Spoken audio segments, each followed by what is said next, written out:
Swiss scientists say they may have found a way to help people lose weight by implanting a computer chip into their arms. Researchers are developing the device, which can scan the blood for fat and other things. When an obese person eats too much, it will release hormones that suppress hunger. Well, they say it will stop releasing those hormones once the person reaches a healthy weight. According to the CDC, 78 million adults in the United States suffer with obesity.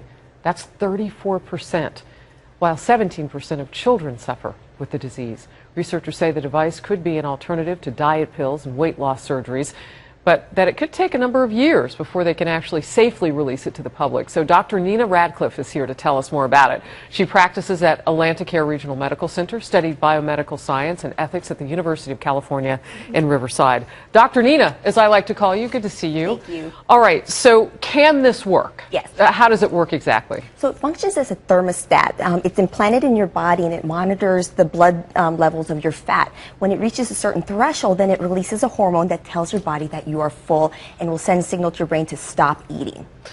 Is it dangerous?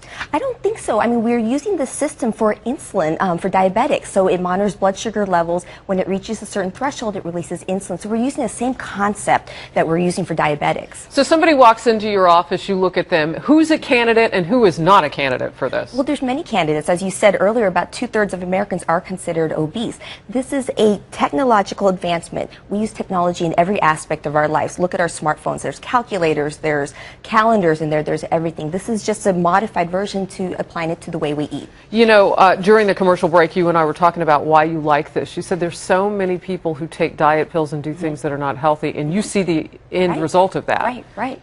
Look at fen-phen. It was a complete fiasco. People died from it. They had everlasting changes to their heart and their lungs that they're dying from earlier in life than they would have normally done that. And just recently, the FDA found that there's a number of these popular dietary supplements that actually contain amphetamines. That's not good. Talk to me a little bit about the hormones and all this. You mentioned diabetes. Are there any long-lasting effects that could be negative? Because when you start to play with people's hormones, your cortisol level, whatever you're dealing with, it can have long-lasting effects. It can. And so our Mother Nature has a system in place already, and it's a balance of a seesaw for hunger hormones as well as when you're full. So we're going to try to rebalance the seesaw that people are facing with and having challenges with. And this versus because I call this one of those forms of Uber dieting, when you get really serious. This versus actually being a little overweight, you would choose this over that? Well, I think that's where you have to discuss this with your physician. Is this best for you? A little bit overweight, 5 pounds, 10 pounds, but we're looking at people who are 50 pounds, 100 pounds, 150 pounds overweight. This could be a very good alternative to having surgery or taking these dangerous diet supplements that we don't know what their effects are. Dr. Nina Radcliffe, who I declare should never even have to think about this in terms of dieting, even though you said you were glad it was on the market. Yes. Thank you very much. Thank you.